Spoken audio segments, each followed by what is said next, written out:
What is up, guys? As always, thanks for tuning into this video. Let's get right into it. So today I wanted to talk about Kristaps Porzingis and why he could be the face of the NBA.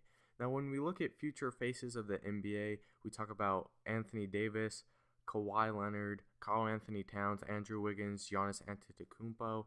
All these players are definitely possible options, but a lot of people leave out Kristaps Porzingis.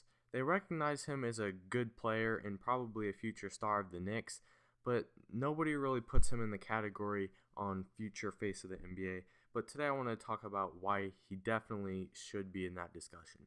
Now, in the changing style of the NBA, teams need players that can do everything. Most teams have a big man who can shoot the three, and all 5 starters are capable of shooting the three, or 4 out of the 5 starters are. The changing style of the NBA is very fast-paced and offense-oriented, and Kristaps Porzingis is strong on the offensive end all around. Most teams these days have point guards that can do everything, and Kristaps Porzingis is like a point guard that's 7'3". He can shoot the ball, he has good handles for how tall he is, he's very athletic, and he also, I think one of the underrated aspects of his game is his passing. Even though he doesn't get as many assists, he can when he needs to. He's very young. He went from getting booed on draft day to last season being in the discussion for Rookie of the Year, and this season he's improved those stats. Another thing to look at is that he plays for the New York Knicks, one of the biggest or most historic teams in NBA history, and also one of the biggest cities in the world. Now, another thing that I think could definitely result in him becoming the face of the NBA and any of these other players that I'm about to talk about is future rivalries.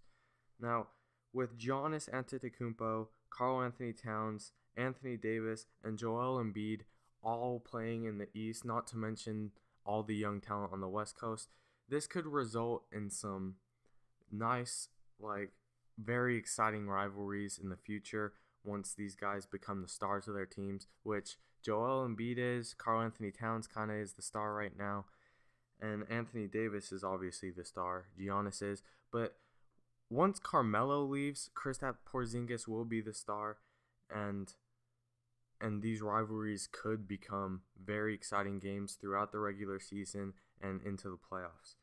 Now, another thing to look at is obviously when we're talking about future of the NBA, we need to look at stats if we're going to discuss a player and how they rank.